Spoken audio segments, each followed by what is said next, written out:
Each year, especially around the festive season, people visit beaches and attend pool parties.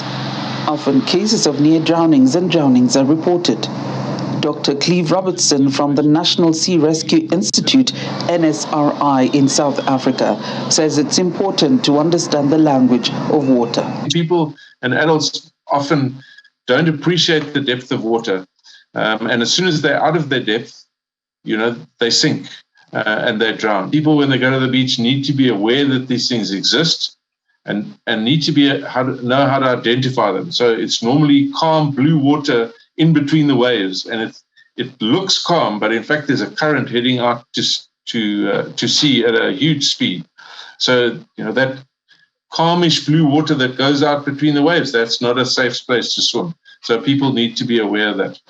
A study by the NSRI identified two groups, namely children below the age of 4 and young males, as the most vulnerable to drowning.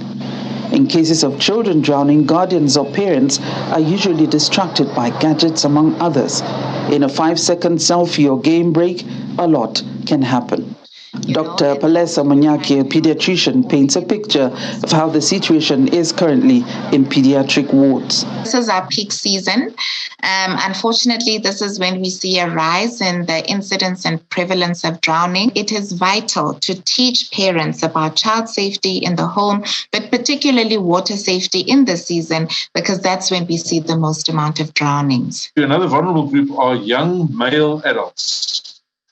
And that's related to testosterone in a way. We know that adult males take more risks, and in another sense, they probably drink more alcohol. And we know that alcohol and water don't mix in a water-related environment. There's far greater risk of drowning. If you've had a drink or several drinks, you're unable to think about what you're doing, and physically you're unable to save yourself. If you do fall into water and are not able to swim to survive. Beaches and swimming pools are not the only spaces where drownings can occur. Both doctors share ways to prevent these incidents from happening and what to do when faced with such a situation. The two most important measures that I would really recommend are, number one, for the adults themselves to learn how to swim. This includes their nannies and gardeners, by the way, in the home. And then also number two is CPR, learning how to do CPR. Your brain cannot do without oxygen for a long time. So you want to deliver oxygen to the lungs, and those are called rescue breaths. You'll often see people performing mouth to mouth. So those are rescue breaths.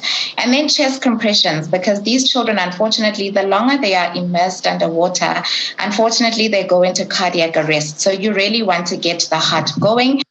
It's important that you have a fence around the swimming pool, obviously with a locked gate. That gate must be closed and locked if the swimming pool is not in use. And then also make sure that you've got a swimming pool cover.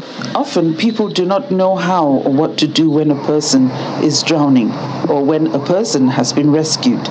Many carers or adults around do not know how to swim or what to do. Dr. Robertson says sometimes even emergency service members do not know either.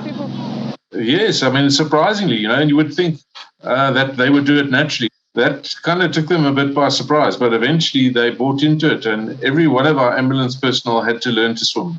And I think adults need to take that responsibility, because you're right, if your child falls into the pool, what are you going to do? Parents have been encouraged to learn how to swim, and for children as young as 6 months to learn basic swimming or floating skills.